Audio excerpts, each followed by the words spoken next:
Wholesale Hotline. I'm Brent Daniels. I'm Jamil Damji. And I'm Jerry Norton. And I'm Pace Morby. Every week we bring you the best information on real estate investing. Be sure to participate in the comments. And subscribe. Wholesale Hotline!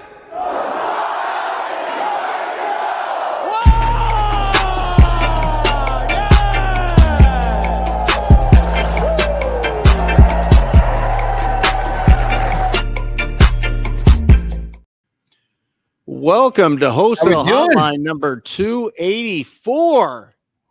Jerry Norton, Brent Daniels, hopefully joined by Jamil Damji and Pace Morby here shortly. I am having a little bit of technical difficulties with my camera here, Jerry, so we're going to swap that out here any second. But it's like Twilight Zone over there. It's wild. It's like a wild party over here. Yeah. It's just going, it's like a strobe light type of thing. But welcome everybody in here. So good to share a Monday with you, incredible real estate entrepreneurs. Because let me ask you this to the audience: do you love friends? Do you love real estate? Then you are in the right place.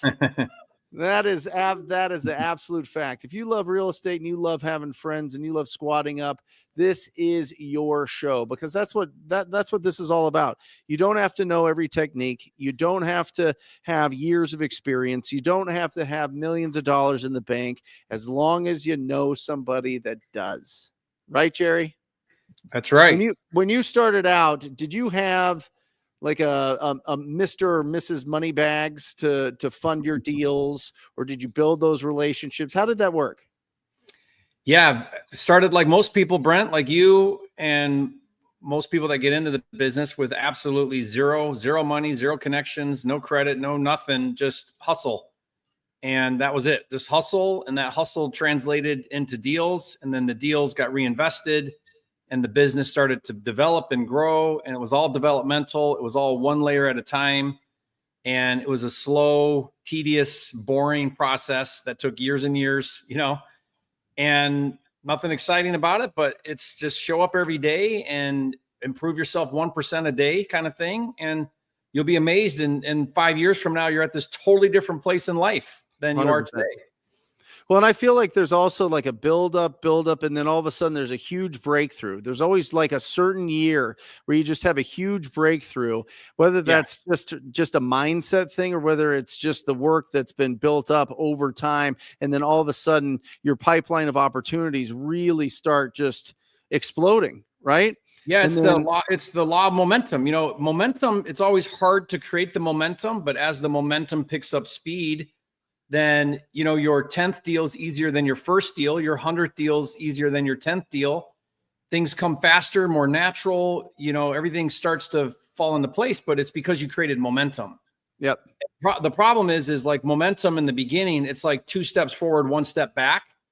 And so it feels like you're not making very much progress. And so a lot of people, they don't see the needle move fast enough, and they don't think that they're on the right trajectory when really they are. Everything's going fine. Nothing's going wrong here. It's just people don't keep that momentum going. And so they don't ever wait for it to pick up enough speed to then really propel forward. And that's the problem, is it takes time to build momentum, but once you build it, it's pretty amazing. Yeah, absolutely. And so I feel like, Jerry, you always have these little adventures in your life, or at least on your YouTube life, that we can talk about. I mean, you could go to Jerry's channel from way back, and you've got 7 kids in an RV. You're living in an RV, right? Only 6, Brent. Only not 7. Only 6. Only 6 kids living in an RV. I mean, were you just super poor, or were you just like, oh, I want my kids to like have character or whatever? You know what I mean? Like, why did you live in a trailer? I mean, no, I was doing great. I mean, we lived in a 8,000 square foot house, had cars and boats and all the things, and we sold it all. We put everything we had left in a storage unit. We attached the Suburban behind the RV. I built this custom RV, and we hit the road. We left Michigan in January, and we went a whole year on the road, traveling all over the country full time. We were homeschooling before that. Honestly, Brent, it took about 2 years of planning to even get on the road. Like because I had to drastically change a lot of things about my life. But it was a project that my wife and I were really excited about. It was a dream we had. We did a 30-day trip just to test the waters, and it was a disaster, but we learned a lot. We had the wrong RV and we did a lot of things wrong, but we learned from that. And so the second time when we actually left for the big trip, we were like ready for it. But it was scary because at the time my entire business was backyard Detroit, Metro Detroit. And I was really worried, like, how am I going to run the business remotely? And then I quickly realized when I wasn't there that I was the problem all along. Like, yep. All of a sudden everything just started rolling better. And I realized, well, why did I have my hands in so many things? And why did everything have to touch me first? And so it really was a lesson for me in like developing the people, the processes, the team. And I realized at that point, like, well, if I got some of this dialed in, I wonder if I could do it in other places. So that's where I started doing flipping virtually, and went through a learning curve there, but started to figure that out. And none of that would have happened if I just stayed in that same spot that I was comfortable in. More than anything, I wanted to like reset my thermostat on what I thought was normal. I wanted to push myself into like a regrowth, a new start, so to say. And I've tried to do that, reinvent myself that way several times since then too, because I realized I had tremendous growth by doing that. And so I've tried to do that, a handful of other times. Puerto Rico was one of them, now Tennessee's another one. So yeah, it's been great. Like, I really believe in, like, if you're comfortable, you're not growing. You've got to put yourself in an uncomfortable place to stretch and grow. There's no other way around it. Well, we're Gordon Mack's favorite 2 Cracker Barrels is what he says here. So that's nice. I appreciate it. That is awesome. But Jerry, how do you convince the whole family that this is a good idea? How do you convince the whole family that? I think that you have like a family motto of we do hard things, right? Mm-hmm. Yeah. Is that how it comes? I mean, is this just something that you establish and you're just like, you know what? We're going to all get together. We're going to get on the same page here, and we're going to do this as a family. You know what I mean? And have that conversation. Or you just like, okay, kids, surprise, surprise. Here's an RV. We're going to live in here, and you guys have to sleep on top of each other for the next year. Well, I mean, with the kids, it's a dictatorship. They don't have a say. If they want free rent, they can just come along. They're welcome to do whatever they want, as long as, I tell them, you can have whatever you want on the menu as long as it's the dollar menu, Yeah. But really it's the wife, like, I've got to get her on board, and we're a real team. But if I can't get her to buy into the vision, it ain't going to happen, because I really need her support to back all these crazy ideas I have. And sometimes I've done a really good job, like, portraying that vision. Other times, not so much. She hated Puerto Rico. For the life of me, I could not get her bought into Puerto Rico. She was kind of kicking and screaming the whole time. So we put in 4 years. I mean, we did 4 years, 5 tax years, but, and I wanted that to be like a longer thing than it was, but, she didn't like it there. And so, we had to transition out of that. But yeah, I think you're right. Whoever is the visionary, I think a family is very much like a business. You need a visionary and an integrator for a family to function well. Yeah. Now those roles can be shared, but you need both of those in a family. And, I've got very strong visionary. She's got very strong integrator and some pretty decent visionary. I've got no integrator, or shouldn't say no, but, not very much. But when we come together, if we can kind of bring those resources, combine those skill sets, we're like unstoppable. And so, I can't really take much credit, because she's the glue behind the family, all the 10 kids. And, so without her, I don't think I'd be anywhere near where I'm at. No chance. But I love it. I mean, did you wake up, Jerry, and you're like, oh my gosh, I've got this one life to live here, right? And I want to experience all the things. And so I'm going to just keep challenging myself. I mean, why not just chill? Why not just, you buy your farm, you got your goats, you got your chickens, you can just chill out. You don't have to buy another piece of real estate. You don't have to have all these different apps and resources that you give to the community and coaching and all that. Just let AI yourself, right? Pace is doing it. Pace is turning into an AI. We're trying to do it. We have an AI tool. Yeah. Yeah, Jerry's trying to do it. Okay. You guys are turning into AI. Just be AI and run off into the sunset. Why not?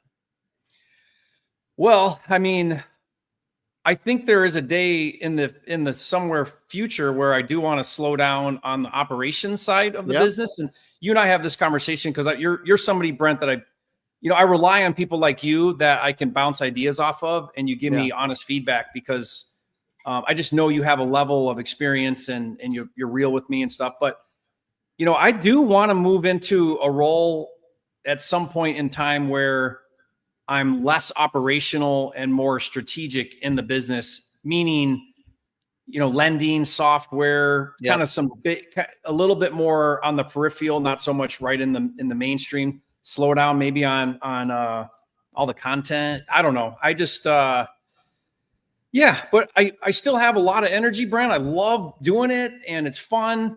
I hate seeing where our industry's at right now with the regulation and some of the narrative on the street right now. I hate that so much. I wish there was a way we could fix that, like, overnight.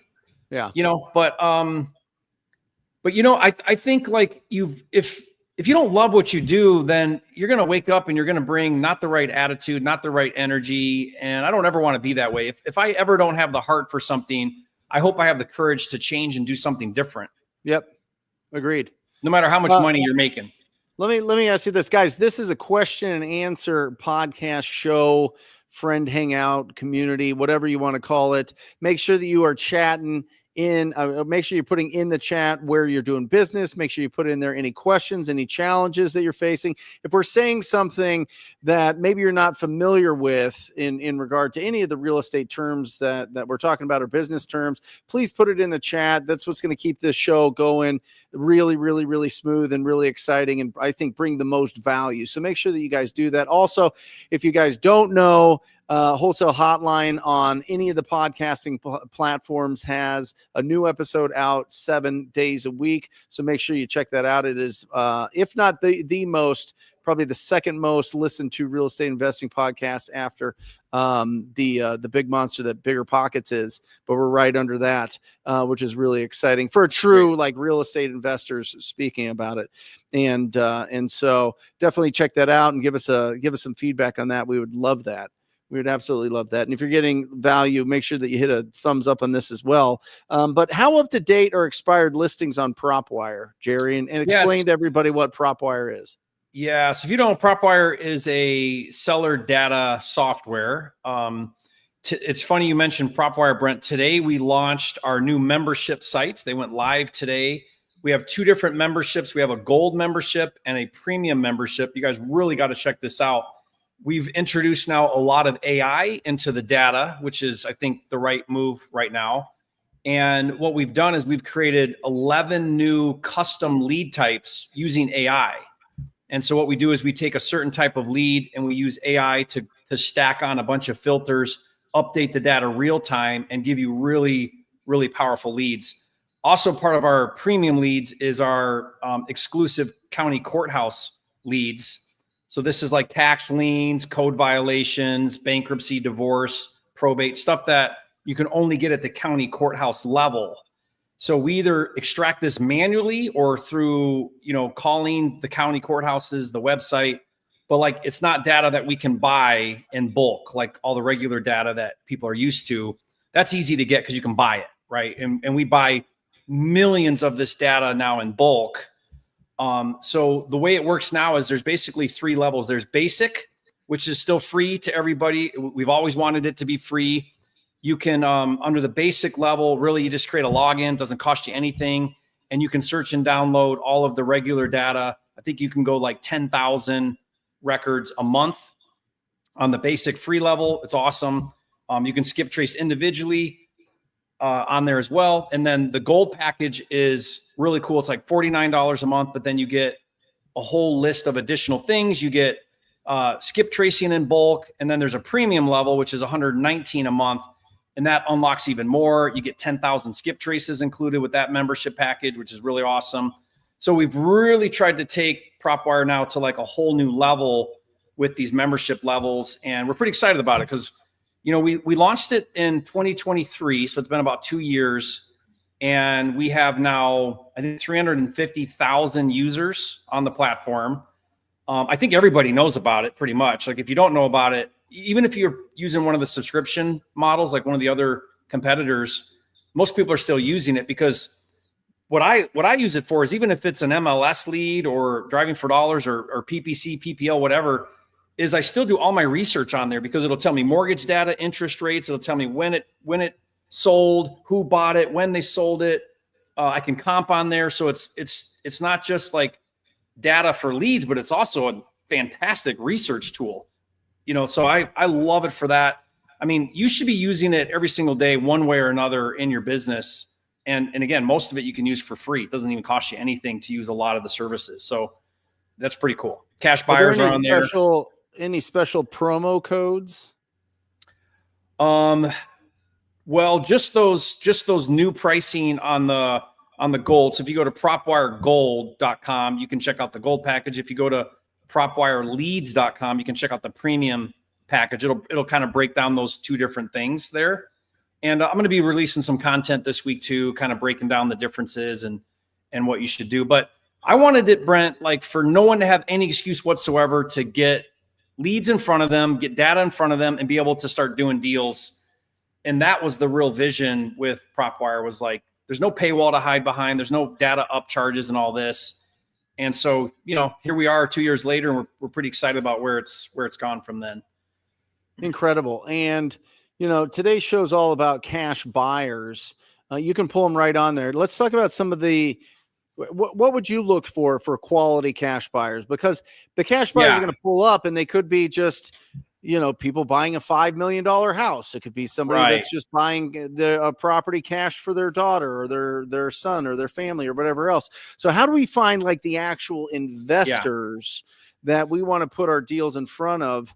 And see what their thoughts are, right? Yeah, there's two trains of thought that you want to think about. Are you finding buyers first, or are you finding a buyer for a deal? Pace talks a lot about build a buyer list or get a buyer that you can then bird dog for. That's fine. If you're going to do that, then there's two different ways you can do that. You can go in there and you can look at just cash buyers. And the way we define cash buyers is just anybody who's purchased for cash. So if you want to create some filters, which is what Brent's talking about, I would highly recommend trying to filter out homeowners who paid cash. Remember, 30% of all real estate's owned free and clear. So we don't want to talk to homeowners. We want to talk to investors. So there's some filters you can put in there. I like to go minimum own 5 properties. That tells you they're an investor. You can say, I want to look at cash buyers that are LLC owned, not individually owned. Most investors are buying in an LLC. You could put a date filter. So you're only looking at cash buyers who purchased in the last year. So you're not looking at someone who bought a rental 5 years ago and now they're not buying anymore. Like you can create these filters that'll get you a much more condensed cash buyer list. That's one thought. And then you would skip trace and outbound those cash buyers and see if you can bird dog for them if you're doing that model. What I like to do, since I'm good at acquisition, if anybody's good at acquisition, you're probably not doing the reverse model, like buyer first, deal second. You probably want to find a buyer and build a list. And what I like to do, Brent, then with that one is I got my deal under contract. I'm ready for dispo. I'll narrow in right to the neighborhood, or like, half a mile from where my contracted deal is. And I want to find the local neighborhood flippers. And so then what I'll do is I'll just concentrate into that area, and I'll just look at the 15 or 20 buyers that I find in that neighborhood. And those are the ones I want to call first, because if they bought across the street, they're probably interested in this one too, right? Is the idea. So that's one thing. The other thing that you can do is we have a flipped properties lead type. And the way that filter works is anybody who's bought cash, and it's not even a cash thing. So they could use financing. It's any transfer of ownership within an 18-month window. So the thought process is if they bought it today and they resold it within 18 months, maybe it's a flipper. Now, obviously not all of those are flippers. What you need to do is when you create that list, go click on the individual property, go up to the history, and you'll see real quick. I was looking at one right before the call today, and what you'll see that they bought it for $150, 2 months ago, and then yesterday it closed for $225. So, in a couple months, they went from, there's a spread. That's what you're looking for. And then you're like, okay, I know they're a cash buyer. I see what they did. I see what they bought it for, what they sold it for. They're in my neighborhood. That's what I'm looking for. I want the flipper who's actively doing deals in my neighborhood, and I can see what they're doing. I'm basically spying on their activity by doing that. Now I know what they paid. I can take my deal to them with somewhat of an idea of like what they'll pay for property. I can do more research on that owner. I can see how many properties they own, what else they're doing. You know, it's not like Investor Lift where you got all these tools just for that, but it's got a lot of the same ones, and all that cash buyer stuff you're doing totally free. It doesn't cost you anything. You can find all the buyers you want for free. No. What about their phone numbers? That you would have to skip trace and do the research to find those numbers. Yeah. And does PropWire skip trace for free? No, there's a cost for skip tracing. Yeah. So you would want to get, if you're doing a lot of skip tracing, I would get one of the packages, you know, that you can do, the bulk package deals we have. Otherwise, I think it's like 10 cents for an individual skip. So, you know, and by the way, like everyone talks about skip tracing, we pay for the same data for skip tracing as all the other big players do. So, you know, if you're saying, hey, your skip tracing sucks and this one's better, it's the same skip tracing. You know what I mean? Like you're not measuring apples to apples if you're coming up with that usually, right? So in fact, we split test all the time, and we actually feel like we come out better than some of the other leading competitors on skip tracing. So, well, George just made $10,000 using PropWire to find cash buyers. Congratulations, George! Great. That is. I'd love awesome. to hear how he did it. George, leave a comment and say what technique did you use in PropWire to find your buyer? Like, which one of those methods did you use? And how'd you find the deal? Love to hear that too. Yeah. We'll do a full little mini case study here for you. That'd be awesome. Yeah. Absolutely. Now, a little trick I do, Brent, to save on, like, if you don't want to pay for skip tracing, is if you're looking for flippers, then like one thing you can do is we have MLS data in PropWire 2. You can go to sold MLS and then stack that with cash buyers. And now it's actually a deal that's sold, and you can go research out who their agent is. It's great. And then I just call the agent. I'd rather call an agent that represents a buyer than I would the buyer anyway. Maybe not, but like it's just easy to find the agent, and the agent's happy to tell their buyer or their investor about your deal because they'll get another listing. Yep. And, you know, maybe they know another investor too. So it's like you're leveraging that agent quite a bit that way. So my favorite is to call agents that do the listings for those flippers. And what do you say to them, Jerry? I say to the agent, I say, look, I've got a property that I'm looking to sell, and I see that you represented a flipper 2 streets over, and I'm wondering if your investor might be interested in another flip. I got a great deal that he might want to take a look at. Can you tell him about it? And I've never once had an agent say, no, I don't feel like doing that. They're always like, yeah, no problem. I'm happy to tell my investor about it. Tell me about what's going on. How do I get access? You know, and then I tell them a little bit about the deal, and I tell them, look, if you want to make money on it, add your fee on top, but here's what I'm looking to get. Talk to your investor. And if they're interested, we can have a conversation about that, you know? And so it's an easy conversation too, to have. Bailey wishes there was a quick little button that you can just click and see everybody's portfolio. Well, if you go to the owner tab, you can see all the property they own. I mean, have you done that, Bailey? Like when you click on that cash buyer, go to the owner tab and it'll show you all the properties they own. And then if you want to see those properties, just then put that address in the PropWire and it'll tell you all about it. When they bought it, what they paid, all of that. Awesome. So you can do that. Let me switch tracks here a little bit. Guys, put in your questions here. But Kathina asks, can you explain integrator and visionary? Great question. Mm-hmm. Yeah, that comes from the book Rocket Fuel. Highly, highly recommend you read that book. Yep. Who's the author of Gino Wickman? Wickman, yeah. Basically, the premise of the book is every successful business has to have a visionary and an integrator. Now, it doesn't necessarily mean partners in the business, but there needs to be someone that's high visionary. They're the ones thinking of new ideas, trying to integrate or trying to implement new products, new services. They're the ones that's like driving the entire company to new levels. That's the visionary. Mm-hmm. Now, most visionaries, they're big idea people, and they're really, really bad at implementing. Like they come up with a great idea and everybody else has to like clean up the mess behind them. You know, you look like a Pace Morby. Pace Morby is a very high visionary, but he's got a fantastic team behind him that puts into practice all the crazy ideas he comes up with. And by the way, they probably tell him no 9 out of 10 things he comes up with. You know what I mean? Yeah. Or let's table that, Pace. We're not going to look at that right now. You know what I mean? So that's a visionary. An integrator then is obviously that's the one that's going to do all of the processes, the steps, the hiring, the tools, everything else. Just talking about you, Pace. Dude, we have the largest dust storm I've ever seen in Arizona. Completely just come in and like take all sorts of stuff down in my house. So I've been outside like are you seeing this, Brent? Yeah, we got alerts. It's not crazy here in Central Phoenix, but it's gonna be. Is it a haboob? Haboob, it's a double D haboob, bro. Yep. It's massive. Yeah. I'm so sorry for being late. I get home at like 4:45. All my trash, 4 dumpsters are full all over the neighbors' yards, like hygiene products you could imagine. Diapers?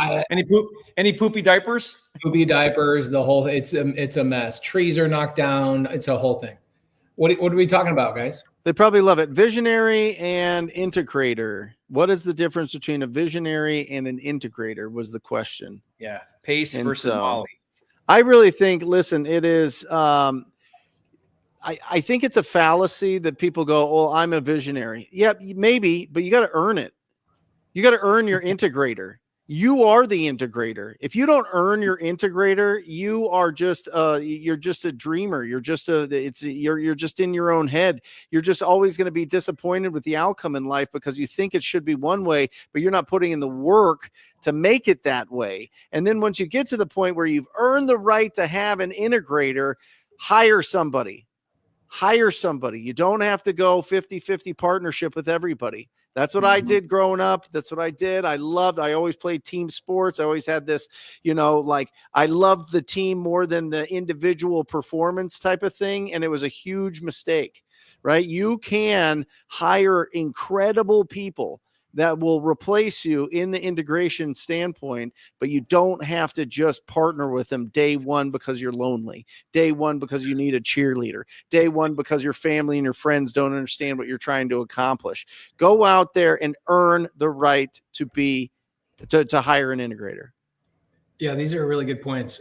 So my dad, who's like 67, sends me a text message this morning. And he says, I'm rereading the book Rocket Fuel. Which one do you identify with? I'm like,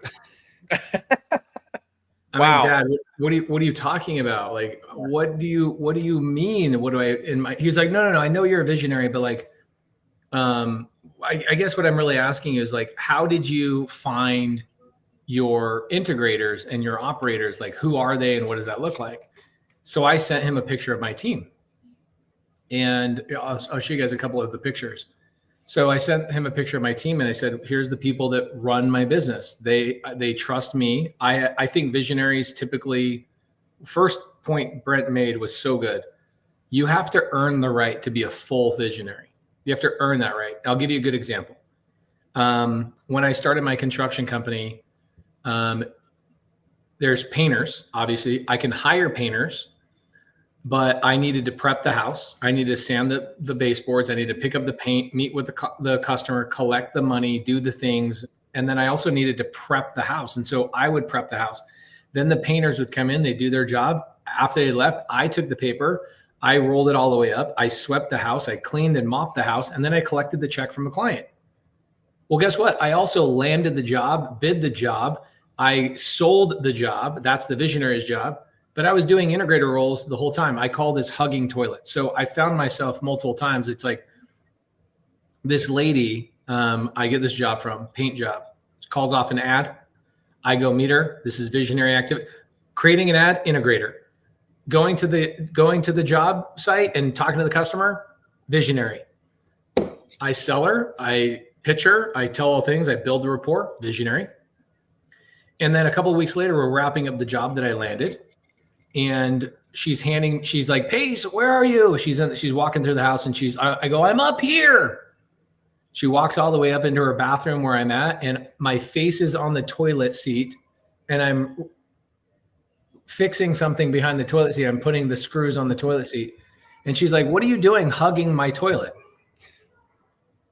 And I just remember that moment in my mind. I'm like, I'm doing the integrator's job. So one day I can deserve to attract a quality integrator. Yep. And I can move into being a full-time visionary. And so Brent's point is, guys, you have to set up Mojo Dialer yourself. You have to set up Go High Level yourself. You have to pull the list yourself. You have to set the appointment yourself.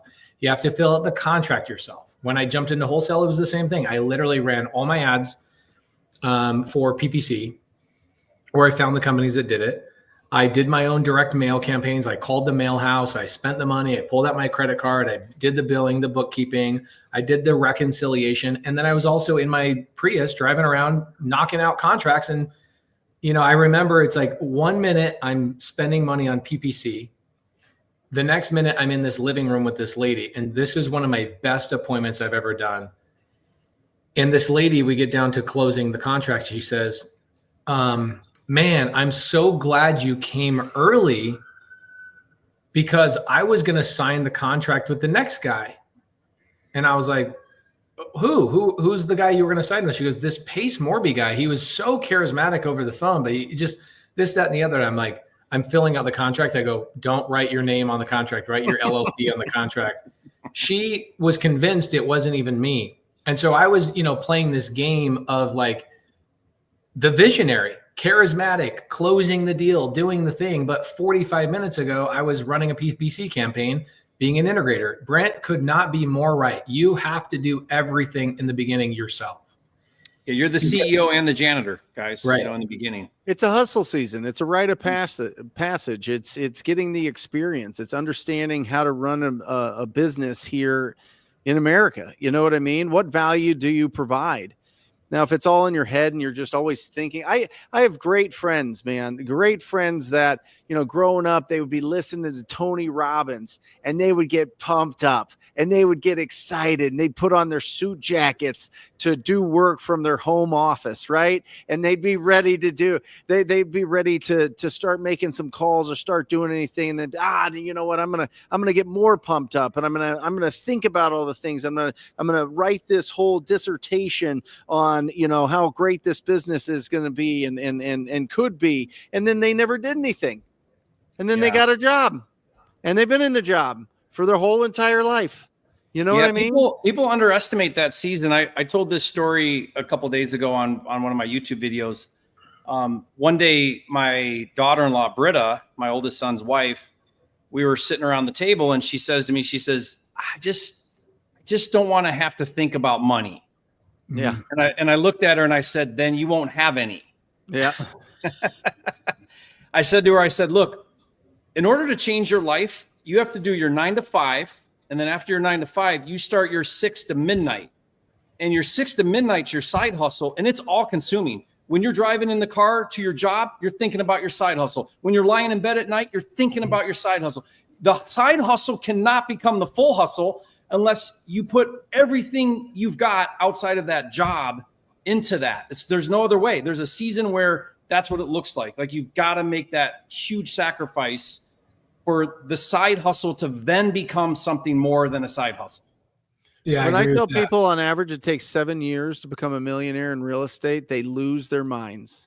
They lose their minds. How dare you say that to me? I'll do it in 12 months. How dare you say that to me? I'm going to do it in the next 90 days. How dare you say that to me? I'm going to find the deal of a lifetime and I'm going to be a millionaire and no problem. Okay. I'm just telling you, been doing this since 2004. I've had thousands of conversations with people. They all want to get to a point where they're financially independent and like a tiny fraction actually do it. And it's the people that do the boring work. This is what I tell my kids probably every day. I tell my kids, you can take orders or you can take risks. You decide. Yep. Take orders or take risks. I got that. You don't want to take orders if you want someone telling you when your lunch break is and when you can work and when you can have vacation and where you got to be and what you got to do. If you don't mind that, take orders and go do a job. If you don't want that, then you got to take risks. There's no other way to call your own shots but to take risks. Did you come up with that? I don't know. I heard it somewhere probably. Oh, that is. I'm gonna put that. That's your saying now. That is great. Okay, you're gonna trademark that. By the way, mom of three in the side chat, mom of three, please pay attention to me. This is such a good question, and I want to put it in the side chat, the link to join the show. Here's what I would do. In the side chat, you guys will see a link right now that says StreamYard.com GT25G3JSI3. Super annoying link, but that allows you to come on here and actually chat with the boys. Okay, mom of three. This question is so good, but it really depends on you and your circumstances and who your personality is. Okay, on market or off market. I was lucky. Very, very lucky that in the beginning, I started in the thing that I should have started in. Jamil got lucky. He started in the thing he started in. I started in direct to seller, and I learned how to get in the living room of a homeowner. I'm so grateful I did that because it's way more challenging and requires, in my opinion, way more skill than talking to an agent. Okay, so if you have sales chops and you have charisma, think about what I was doing before I became a wholesaler in 2013. I was marketing to homeowners as a contractor, getting in their living room, building rapport, trust, listening to them and what they wanted, what they needed, finding a solution for them, submitting a bid or an offer, following up, competing with other contractors, following up, landing the job, doing the work, closing escrow. I was basically already doing the business before I even started, right? Like now as a wholesaler, what do? You market to people to get in their living room, to build the rapport, to get the trust, to listen to their situation, to find a solution, to submit an offer, to then solve their problem. You don't get the contract right away, so you got to follow up. You're competing against other people. Guys, it's literally, I was already doing it. And I'm grateful I landed into direct to seller. Direct to agent, I would argue that if I'm putting somebody who's never had any sales experience, I would put them directly in to direct to agent, because the agents a lot of times will make it a little bit easier for you because they're incentivized to get a deal done. Now, they can be nasty. They can be mean. I was at an EXP conference on Saturday in Salem, Oregon, and I had an agent that's an EXP agent. She has another agent she was trying to get a seller finance deal from, and she's like, she has objections. I go, great, let me call her. There's some nasty agents. This agent was really nice, but she didn't know anything about her listing. And I'm sitting there going, this is why a newbie can really win in direct agent, is because you're not really talking to the most highly sophisticated people on the freaking planet, but they are also financially incentivized to get you across the finish line. So I would say if you are brand new with no sales experience, I would go direct to agent. What about you guys? What would you suggest? And it's free. Direct to agent is one of the only, there's a few, but it's a free marketing method. So it aligns with a lot of new investors because it's free. Here's what I would say then. I'd love to hear Brent. I look at it like this. You've got two buckets, right? You've got on market, off market. On market's relationship driven entirely. The goal there is to create relationships. Those relationships then call you with off market leads. If you're not creating off market leads through agents, you're doing it wrong. Like that's the point. You're very rarely are you going to buy the thing on market. Sometimes you can, but usually you need to be 100 grand below where it's listed at, right? It's about the relationship and that relationship turning into referral business. Off market, you want to think about two buckets. You got outbound marketing and inbound marketing. Outbound marketing is cold calling. That's cheap, but it has a very long cash conversion cycle, 4 to 6 months. And it's a lot of work, a lot of follow-up. Then you have inbound marketing. That's going to be PPC, Google Ads, and PPL, pay per lead. That's expensive, but you have bigger assignment fees and you have a lower cash conversion cycle. You can convert those in 30 to 60 days. Your assignment fees are going to be way higher because there's more urgency. And it's a whole lot less work. You know, we might take 75 PPC leads from Brent Daniels' agency. We'll go on 50 appointments from those 75. Of those 50 appointments, half of those will get contracts. Of those, we'll close 3/4 of them, right? Like I'll need 1,000 cold calls to do the same 5 contracts that I would with PPC. Yep. And make way more money and do it a lot faster and a lot less work.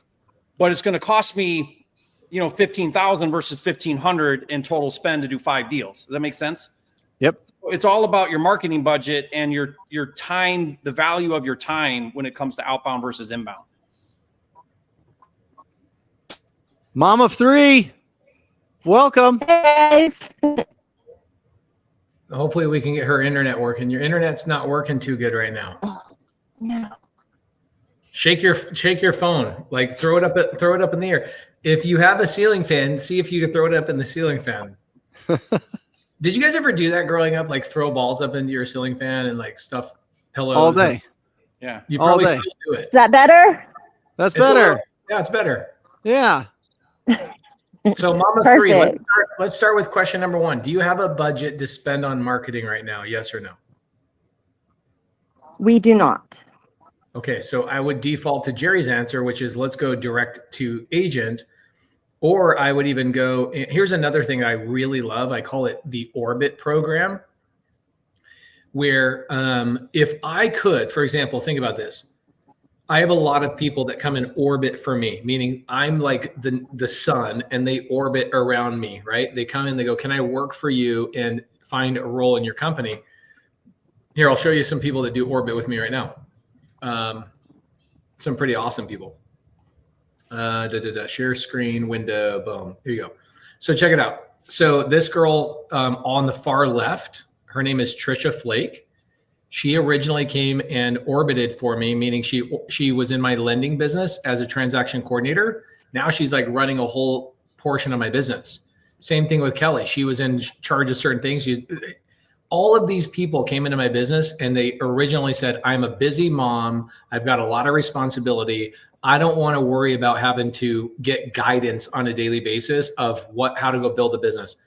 They all started working with me for like 2 or 3 hours a day. So you can do that too. Like you can go and work for a wholesaler or go work for somebody almost as a job and find your way into doing deals on that team. And at some point within 6 months or 9 months, kind of break out on your own. That's also a really good thing that a lot of people don't talk about.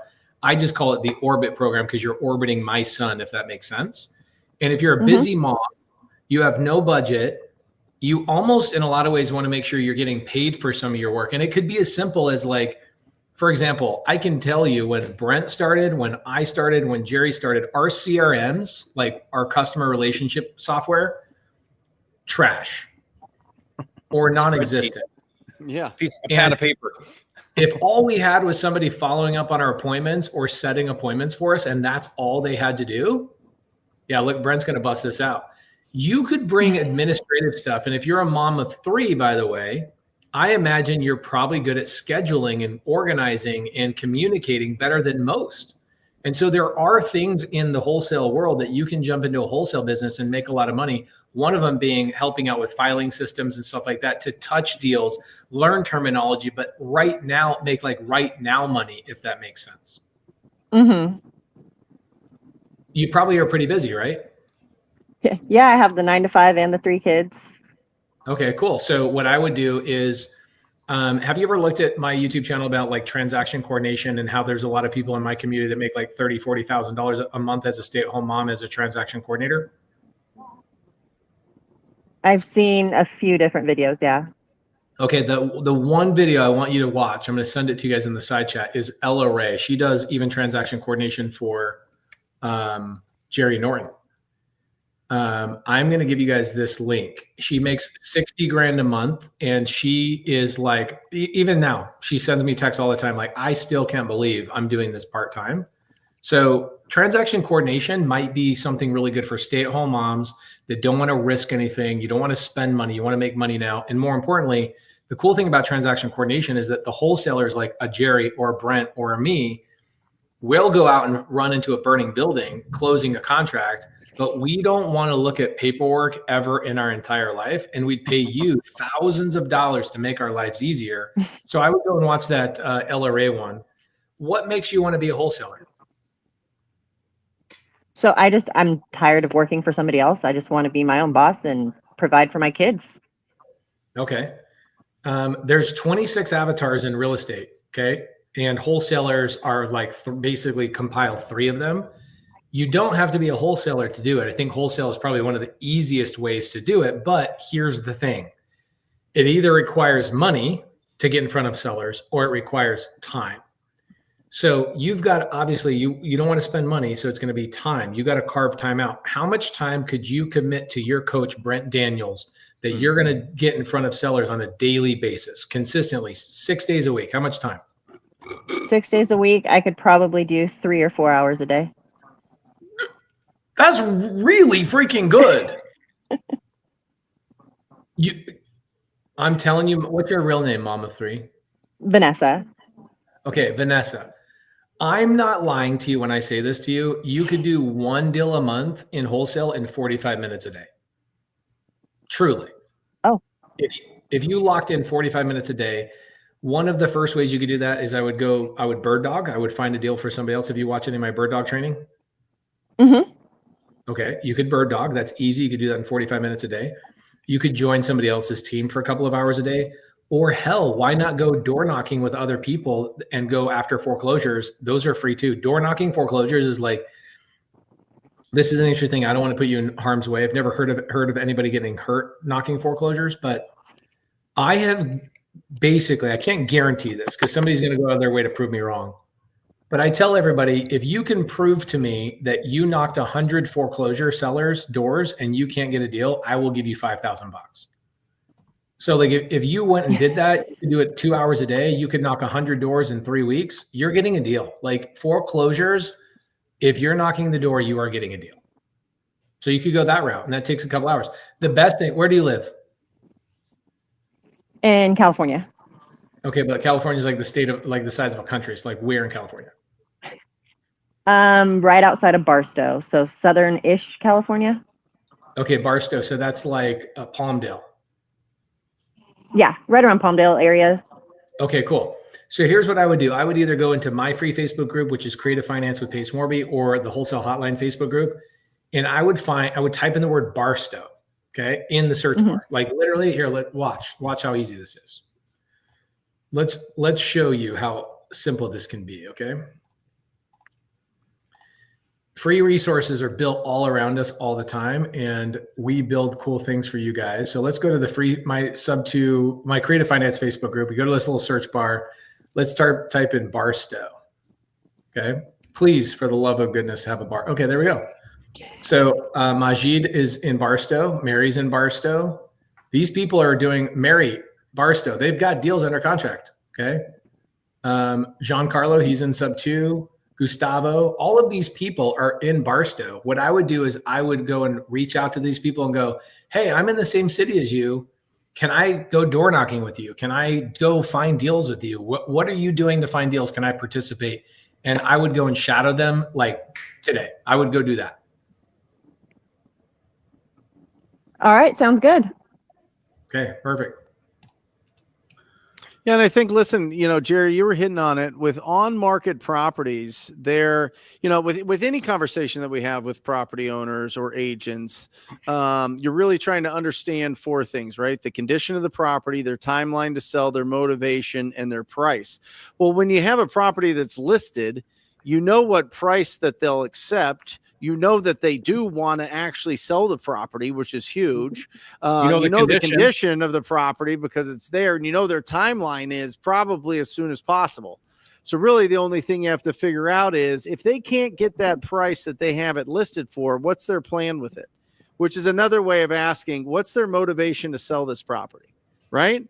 And so I think in this market right now, when there's so much inventory that's just bubbling to the top, there's going to be great opportunities in this market to do something special. And if you're having enough conversations and making enough offers on market properties, and be aggressive with the offers. I mean, you're going to make some people not happy. They're not going to be fans of yours, but that's part of it. I mean, rejection is part of any entrepreneur's journey as well.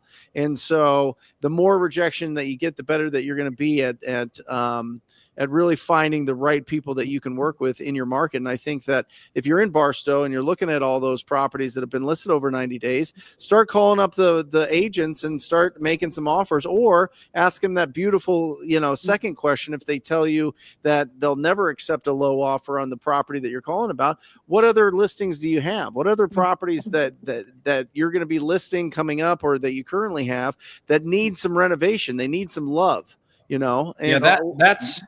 that's the main point. Like I always tell everybody, when it comes to on market, it's never about the deal. It's always about the relationship. Because when you call an on market property, that's an excuse to call an agent to have the real conversation you want to have, which is, the next time you sit down on a listing appointment, call me before you list a property like this. And let's put a cash offer in front of that seller, see if they'll take it. Like, that's the real conversation. I mean, if you guys, just to put in context, Hugh Boy, who's from the Philippines, Vietnam. That's right. Vietnam. Yep. He does $1 million a year in wholesale revenue from agents, none of it from listed properties, all from agents, from referring off-market leads. And what does he do? He has hundreds of agents in Atlanta. He trains them all that when they go on listing appointment, they sit down in front of a distressed seller. Instead of listing that property, they call Hugh. Hugh steps in, pays that agent a fee, a commission, and puts a cash offer in front of that seller. And it never touches the light of day of on market. That's really how you win with agents. And now that agent's calling him again and again and again. So one agent turns into 5 deals, 10 deals. If you really want to do the agent model right, calling on a listed property is an excuse to have that conversation. That's all that is. Yep. Pace, that storm just hit us, brother. It is nasty. This storm is crazy. Christian, what's going on? You're muted, Pace. How you guys doing, man? Good to see you. Good to see you guys too. Appreciate y'all for getting me on, man. Really just wanted to reach out. I was working corporate America, just graduated college for working corporate America, good job for a year in sales. Actually ended up coming to go get my master's full time. And I'm really want to use this year to really just go in wholesale real estate, give it my all, focus on class and real estate. That's it.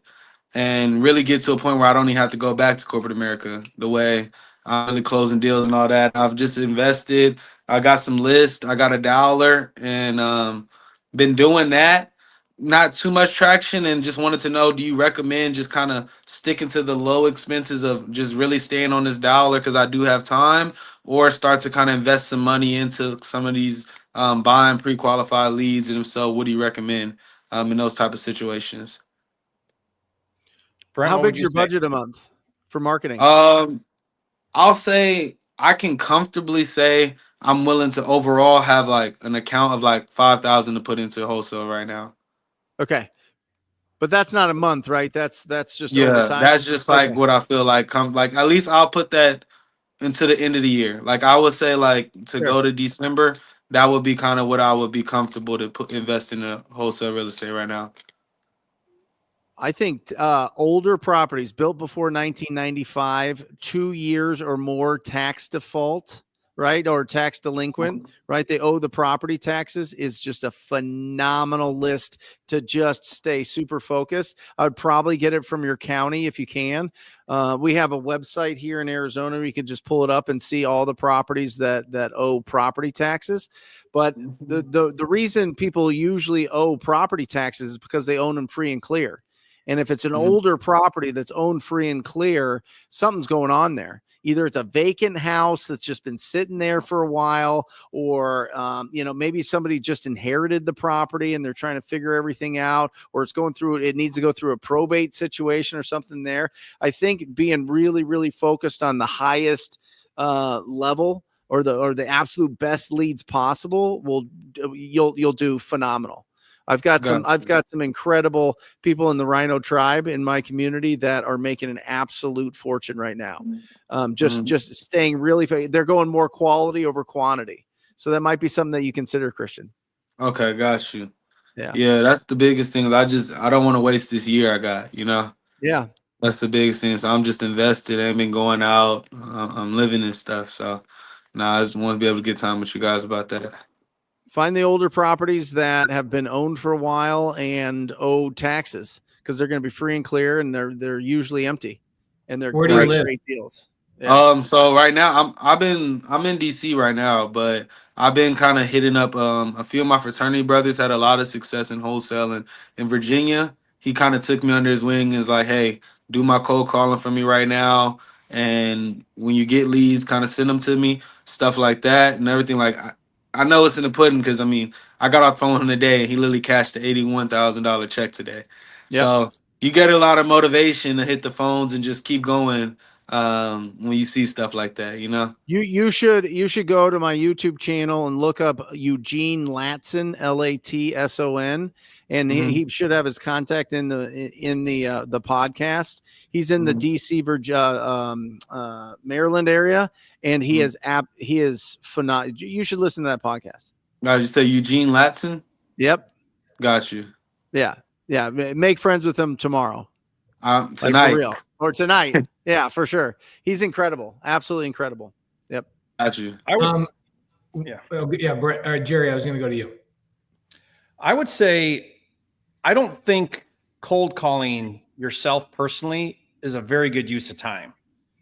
And the reason why is because you can outsource cold calling to an agency where the callers are fairly inexpensive, $6 an hour. I use Run It Remote. They're pretty good. We have success with them. They, for $1,200, $1,300, I get a full-time 40-hour a week cold caller. They're going to send me 1 to 2 warm leads a day. I'm going to get about 50 in a month. And now I spend my time talking to the hand raisers. Now, doesn't mean those are deals. They just identify as wanting to sell.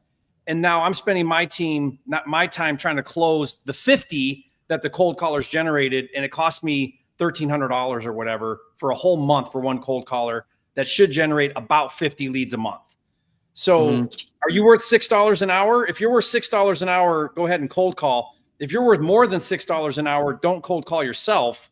Let someone else do that, and you take the warm leads. And now you're having higher quality conversations every day. And you got about $5,000, so you can do that. You could probably get a cold call agency going for you, and you should be generating a deal a month from $1,300 spent in cold calling. That includes the list, skip tracing it, calling it, all of it. Around $1,350 is what we pay for one cold caller for a month. Got you. I agree with Jerry 100%. I did cold calling. Here's what I've learned about myself is if I have to force myself to do something, I should get rid of it off my plate. I know that that's stupid, but some people disagree with this. They say, go and just muscle through it. And I think that that's possible for some people, but I'm old enough to realize I need to double down on what I'm really, really good at. Cause then I wake up and I jump out of bed, not crawl out of bed. And I'm so excited about what I'm working on that day. Cold calling was one of those things I had to continually tell myself, I'll do it tomorrow. I'll do it tomorrow. I'll do it tomorrow. And cold calling is a requirement in this business, right? Talking to people is obviously a requirement. There's never going to be a deal where you don't talk to 10 different people on that one deal.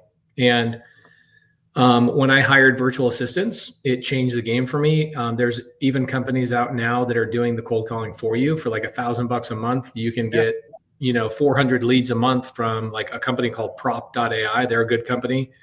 There's other companies that do the same thing.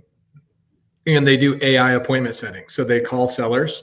So you pull a list like what Brent is talking about, and you have your prop.ai call and set appointments for you to talk to warm leads. So essentially you're setting those appointments for your buddy to talk to those leads and close those leads.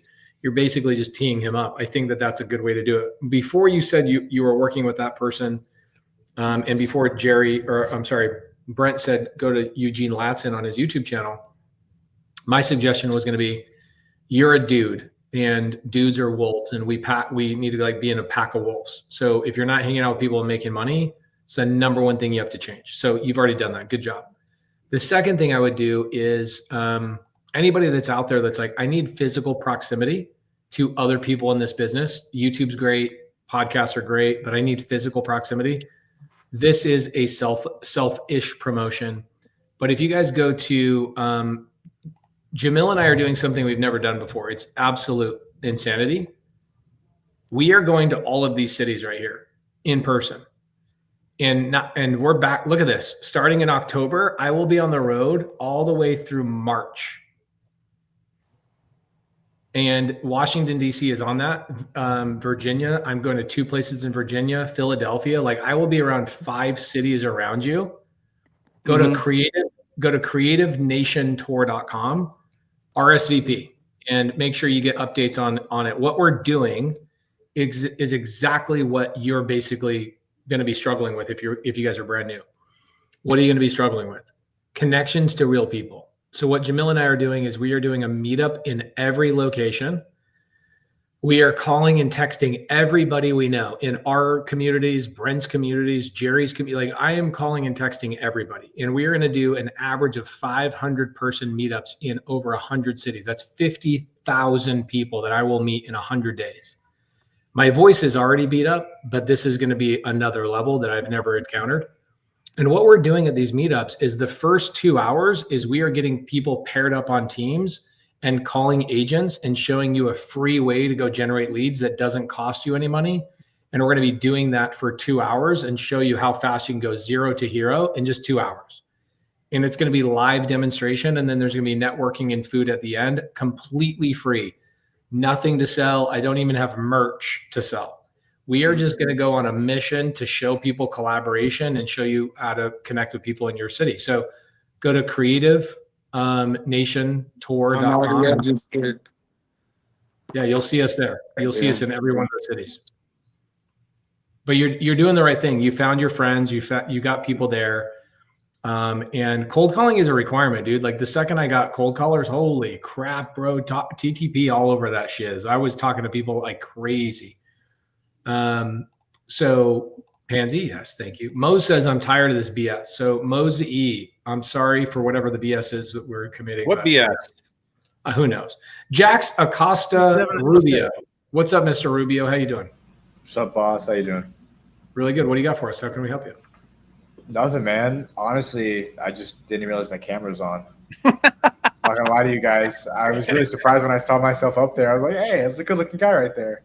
You clicked on so you were already on the live. And Isaac Santana says, Pace, why are you spending 5 days in Miami? Because I am running a retreat and I have Grant Cardone, Patrick Bet-David, a bunch of really cool people coming to a retreat for my mastermind. Oh, Mosey says, you're BS. Awesome. Tell me more. I need to hear more. Jax, what do you need in your business? What did you come here to learn today? How can we help you? Honestly, I've done some cold calling. I've done 3 deals so far off Zillow. Just like a madman. Honestly, I don't know what other marketing channel I should do besides cold calling. If it's useful to hire some cold callers with some VAs, if it's useful to do some like PPC or buy some PPL. No idea. I mean, I probably have like 3,000-4,000 I could spend a month for the next like 5-6 months. I just no idea what the marketing channel should be done. What city do you live in? Salt Lake. Okay. Did you see I just did a big meetup in Salt Lake like 4 weeks ago? No idea. And you could have come there and hung out with like 300 people that are all doing deals in one location? I could have. Would have been smart of me, huh? Well, yes, it would have been smart of you. So here's my suggestion. You seem like a really smart guy, meaning you probably have a day job, correct? I did, not anymore, actually. Yeah. Okay, so you got time on your hands. I do a lot of times, so I'm cold calling. Would it be better for you to cold call for somebody else's team, or do you prefer to be on your own right now? I have cold called for other people's teams before. That's how I did my very, very first deals. But I try to do for myself now. Okay, sick. So you're like ready to go. You're ready to like do all of this on your own. And so you do a little bit of cold calling, even though you got a full-time gig, or you have no full-time gig. You're not calling. No longer full-time gig. I graduated about in April. So like about 4 months ago. I was doing it part-time then I had a full-time gig for these past 4 months, recently quit, started cold calling, did a deal. And why haven't you transferred over to inbound marketing channels at all?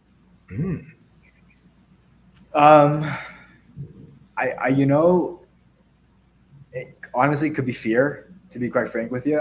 The one thing I do know is cold calling. I'm decent on the phone, and so that's what I stick to. Okay. There's a difference there. I think PPL would be good for you. you know, if you in Salt Lake, if you go with the right PPL provider, I think that'd be phenomenal. And then it's just all inbound, right? The conversations are going to be a lot easier. You're going to have to like jump on those leads right away, so it's not as flexible of a schedule.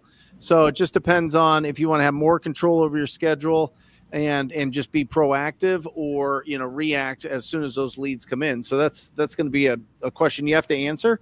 But I will tell you, once you get inbound leads, life is so much better. I mean, it's night and day, night and day. I mean, honestly, everybody's goal should be the minute you can afford a marketing budget, you should be switching to inbound leads. Again, you're going to close them faster. You're going to make way more an assignment fee, and you're going to need a whole lot less leads to get to contract and closings. Well, and do both. I mean, you want to make sure that you keep, you know, keep your rhythm on speaking with new people every single day, but you can also have inbound as well if you have the budget, right? You know what I mean? You could make that. You could do it and instead of or. What's that, Pace? What is a good budget? Well, listen, if you're between 0 and 2,000, you're in hustle season. If you have less than $2,000 a month to spend and you don't have at least 3 months set aside, so 6,000 sitting there, preferably 6 months, so 12,000 sitting there for a marketing channel, you need to be making calls, making offers to agents, bird dogging, driving for dollars, doing all of those marketing channels, right? Or marketing efforts. Once you can go over 2,000 to 5,000, I think that puts you in a different category. It really does, Jax. I mean, if you're 2 to 5,000, now you can start getting some inbound. You either do direct mail, which works in some areas. I hear it works really great in Salt Lake, actually. Based on what the Joe home buyers out there are doing. But you could either do that, or you could do PPL leads. You're not quite there for PPC until you get over, 10 grand a month in your market. But then you go 5 to 10,000, you're doing more of the same. And then over 10,000, I think you go PPC or SEO. I mean, but inbound. And Josh O Live says, do you have a recommendation for a PPC campaign manager? I know a really good one that runs your stuff, right? What's the name of it? Talktopeople.com. We're spending well over $1 million a month right now in Google. I mean, we really know Google. I have the top guys and they're in my office. This isn't like some VA I pay $5 or $10 an hour for. These guys are go through all the certifications, all the training, all the updates, all the changes to the algorithm. It's like having somebody that is an PPC master, Google Ads master in your business. That's the Brent. We just closed one of your PPC leads in Asheville, North Carolina, $15,000. Nice. What? Yeah. I bet that was a good deal. So we use Brent in several of my wholesale operations for PPC, and we're really happy with it. It's fantastic. Yeah. Talktopeople.com. If you're in that, 10,000 or more a month and you've got that war chest sitting there, we got you covered for sure. If I was going to start brand new on PPC, what market would you suggest I start in? Oh man. I highly suggest if you're gonna do it virtually, Pace, you need to be in smaller markets. You need to be under $500,000 to probably $250,000 and smaller to really make virtual work for you. If you're above that, $250,000 or $500,000 people, you need to go on those appointments. You need to actually physically have somebody go on those appointments. You're gonna get beat like a drum. I would say, Brent, my opinion is, if you're doing PPC, you want a backyard model. And here's why. Meaning PPC is really great to build a brand and build a presence. And so if you're going to spend money on PPC, that ad campaign inside of Google, it's growing and developing and improving with time. So when you go virtual, you're basically just kind of cherry picking cheap leads and stuff. You're trying to do ad spend budgets and stuff like that. You're never really building a brand. Whereas if you pick a backyard market, you decide to become what I call a local expert. You're going to put down roots. You're going to go to all the meetups. You're going to know everybody. Everybody's going to know you. You're going to build SEO because you're building a website now. You're getting Google reviews. That's where PPC turns into money. And think about this, guys. This is my prediction. All in the future, all acquisition is going to be SEO. And here's why. Yep. People are going to stop going on Google and they're going to go to ChatGPT and they're going to say, give me the top 5 cash buyers in Phoenix, Arizona.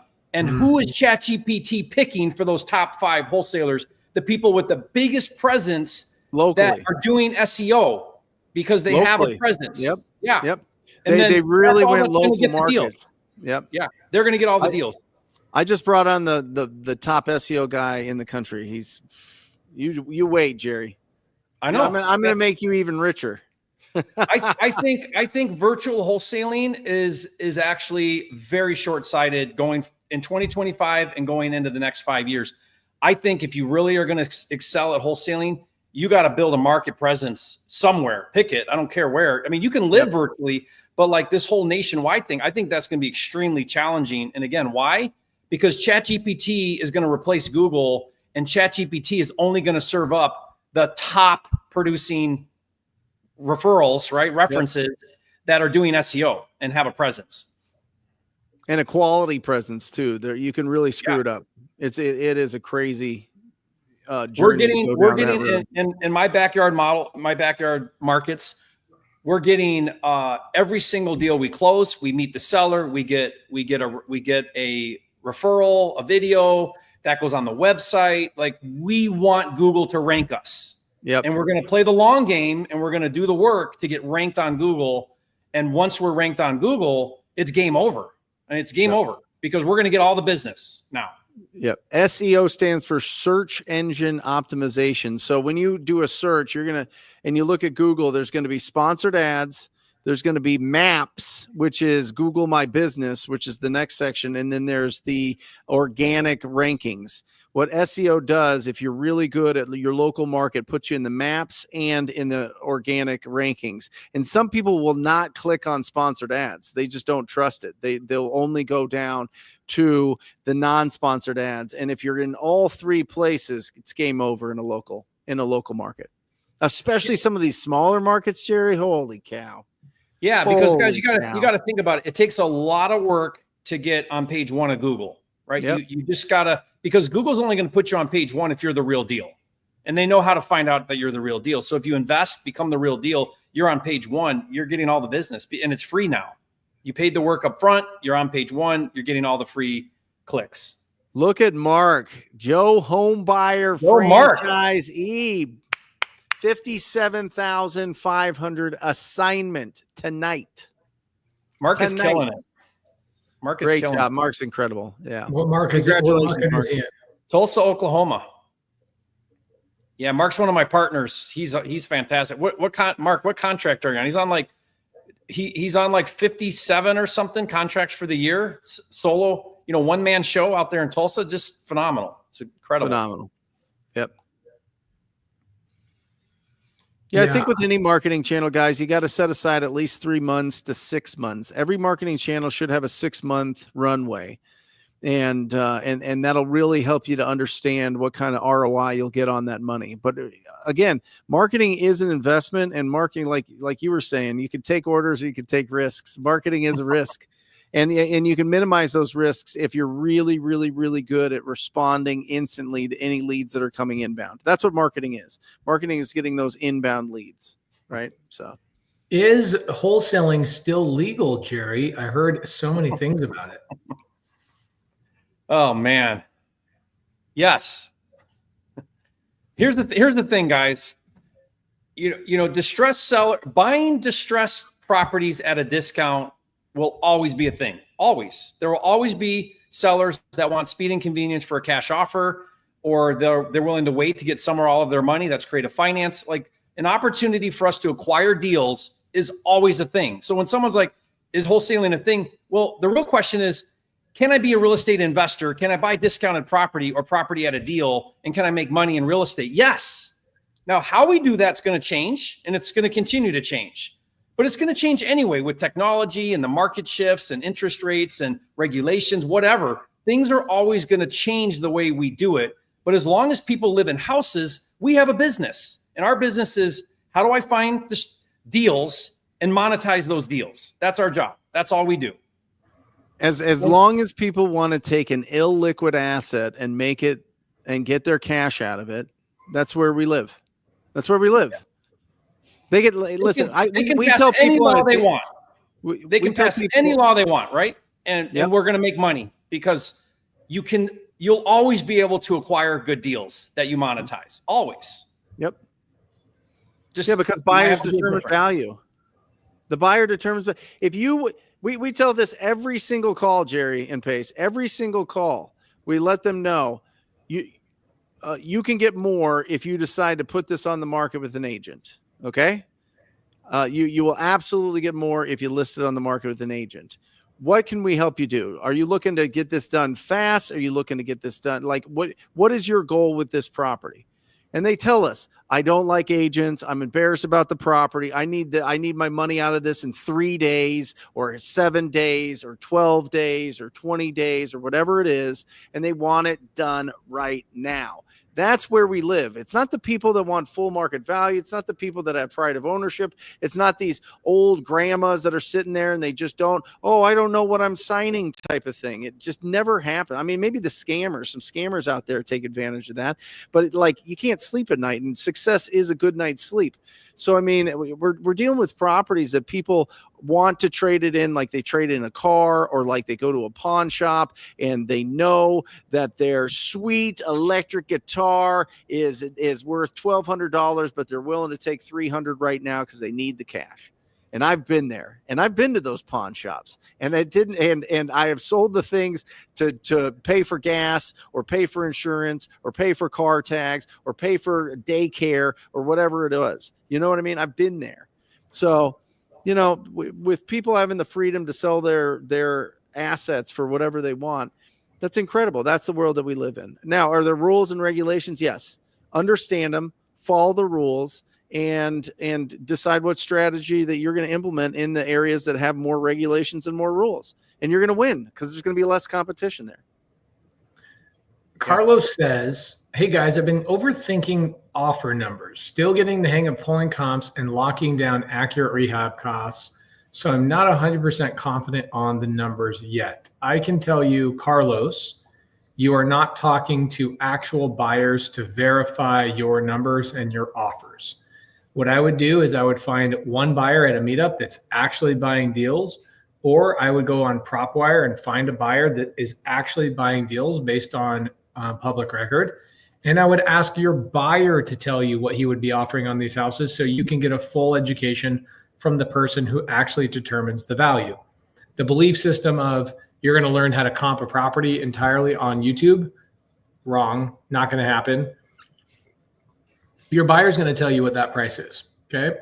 Fazani, this is a good one. This is a great question for me, actually. Have you guys ever done land deals? I have just struck probably the best deal of my life.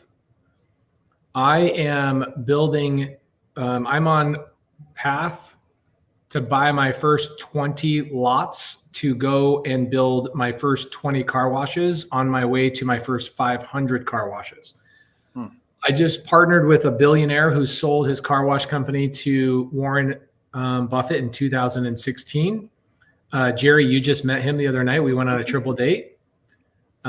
Vic, my buddy, I just struck a deal with him where we are going to go and build 500 car washes, and I will need 500 pieces of land.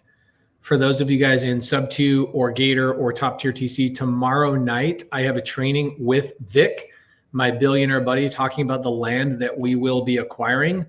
I will buy 2 pieces of land almost every week for the next 4 years. Signed the biggest deal of my life. It's huge. Each one of these car washes produces $43,000 a month in net cash flow, and they cost $3 million to build, and I can do it all with creative finance, which is awesome. I'll be doing a lot more training on it in the future. So yes. And I'm sure that Jerry and Brent have wholesaled a lot of land before. In fact, I think Brent has one of the best disposition managers on the planet on his team that does incredible with land. Do you guys run into much land on your PPC stuff? No. Yeah, I mean, if we did the search terms, we probably would. I feel like land is more of like an off-market strategy. What do you guys think? Yeah. You're calling sellers directly. You're not these are not on market, and these sellers are not answering mail for the most part. At least, I don't know. Maybe I'm completely wrong there. I'd have to look up how many people search like sell my land in Phoenix. I could get that stats and see why we're not running that. Maybe we are. Maybe we just don't run across it much. This is a good question for me. Why don't you buy an existing car wash? Well, because I believe that an existing car wash can produce $6,000 to $7,000 a month in net income. That is a job. I'm not interested in a job, and also I'm not interested in buying onesie twosie things. The business that I'm currently building for car washes, every one of them will be branded identically. They will have identical equipment, identical systems and vacuums, and everything will be exactly the same. Because when I go and sell these, my plan is to sell these to a fund at some point in the next 5 to 7 years. They don't want onesie twosie stuff. So I think existing car washes are great for people that want to buy and hold their first portfolio, something in their portfolio. But you are buying yourself a job if it only produces $6,000 to $7,000 a month. So not interested in owning those unless I maybe 5 years younger. If 5 years earlier in my phaseology, I probably would have wanted that, but no. Let's see here. What do we got here? Okay, Mr. Mosley. I have a pretty hot seller here. Wow. What's her name? In Jacksonville, North Carolina. The home has no appliances, however. She seems to be interested in seller finance. What do I need to close the deal? There you go. Mark, your partner, says, Mr. Mosley, just get them to sign the contract. Spoken like a true closer. Mm-hmm. Great question. Here's what I would do is, first and foremost, Mr. Mosley, I would find a buyer that would buy the deal. When you're brand new, the number one problem with every newbie I run into is they go and they talk to sellers before they have a buyer. And what will happen is you'll spend all this time going through anxiety, going through all the things and stressing out. You'll get the contract and then you go, now what? And then you realize that you locked the property up way too high. You didn't get good terms and you have to go back and cancel with the seller. The best thing for you to do is find somebody in Jacksonville, North Carolina, to go on that appointment with you and joint venture with you on your first deal. They'll go on that appointment. They'll talk to the seller. You can see them do that in person. You can watch them sign the contract and they can buy the deal from you. That would be my advice, so you don't have to mess it up. Okay. Let's see here.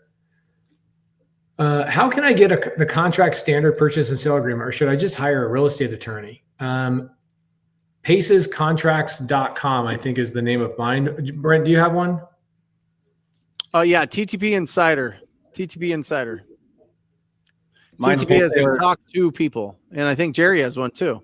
Yeah. Wholesalecontracts.com, free. Boom. There you go. 3 different places. Easy. Piece of cake. Okay, cool. Anybody buying RV parks in Oregon? Yeah, I know a lot of people that buy RV parks. On Wholesale Hotline, probably not. Let's see. Who do we have in the side chat that is buying RV parks? Reach out to Bobby. Bobby is in sub 2. He actually is involved in a mobile home park and he's doing a bunch of stuff. I would reach out to Bobby right here. He is on the screen right now. Reach out to that handsome son of a gun. Jerry, what do you have coming up this week? What do you have going on? What can we promote? How can people show up to things you're doing? Let's see. What am I doing this week? I'm just home here on the farm this week, working on content. I don't have anything special going on really this week. Just regular stuff. No new animals? No new animals this week. No. Okay. You don't have any webinars coming up or any trainings coming up? Well, yeah. I mean, we do webinars twice a day, every day around the clock, but it just depends on what you're trying to do. But yeah. Okay.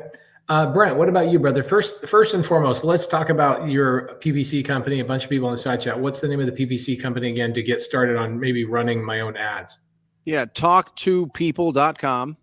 talktopeople.com. If you're kind of in that in between, maybe you're between 2,000 and 5,000, and we run into a lot of those guys, Pace and gals.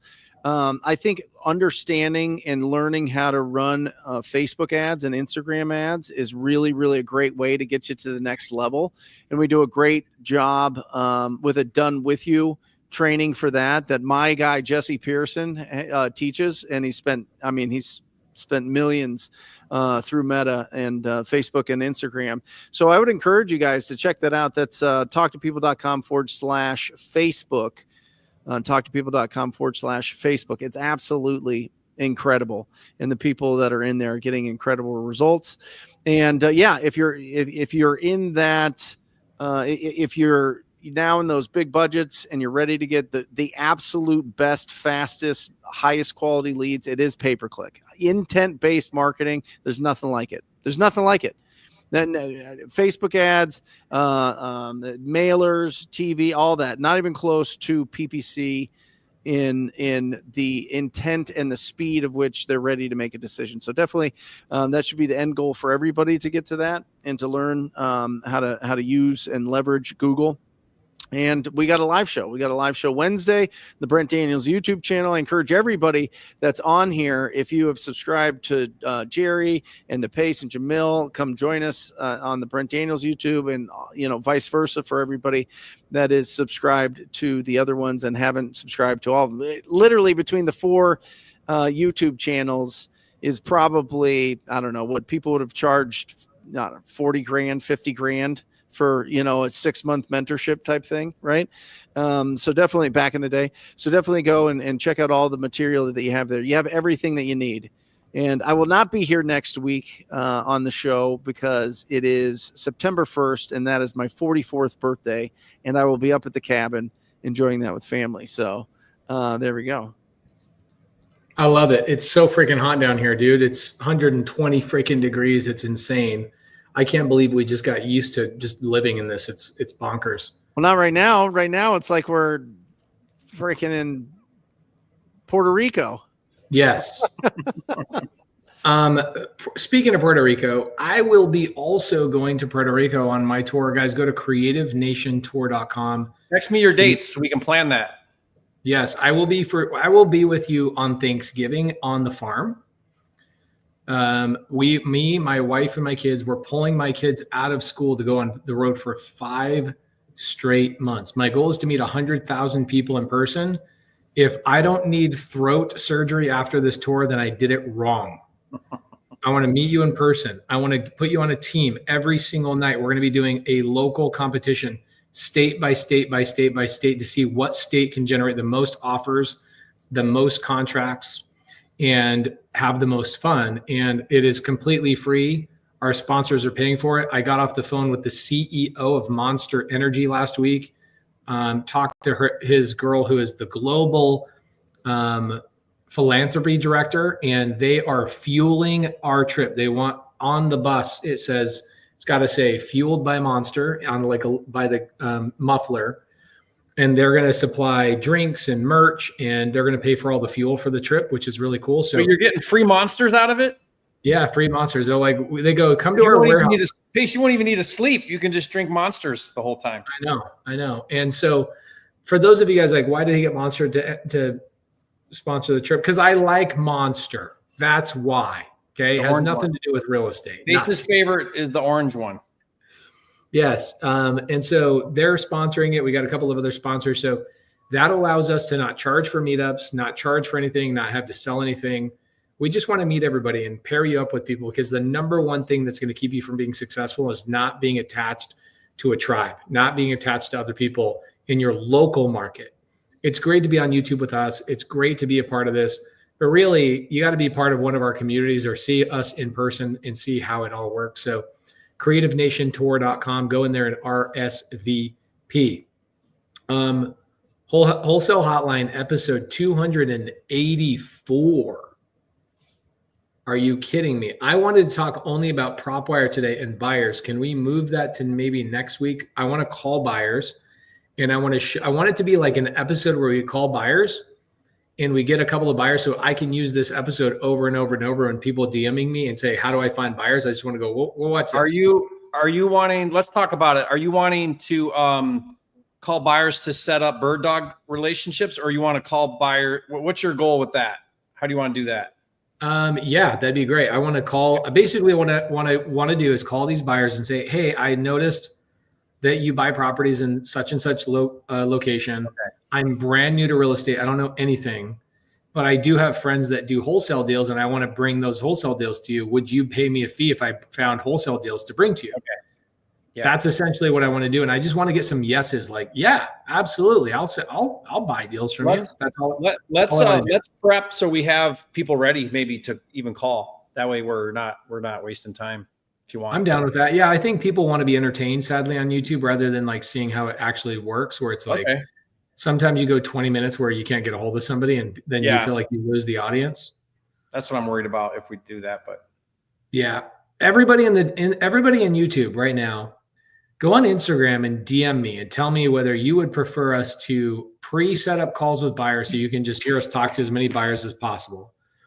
Or B, if you want to be bored for an hour and a half and watch us talk to maybe 4 buyers in an hour and a half, let me know in my DMs. Wholesale Hotline, we are out. Love you guys. 284. We'll see you next week for episode 285. Or just say squat up. So squat up and enjoy the show. Yeah. Yeah. Okay. 1, 2, 3. So squat up and enjoy the show. What are you doing? I didn't say nothing. Why? I don't know. Okay. So squat up and enjoy the show. Cool. I think we should use the one where Jamil doesn't say anything.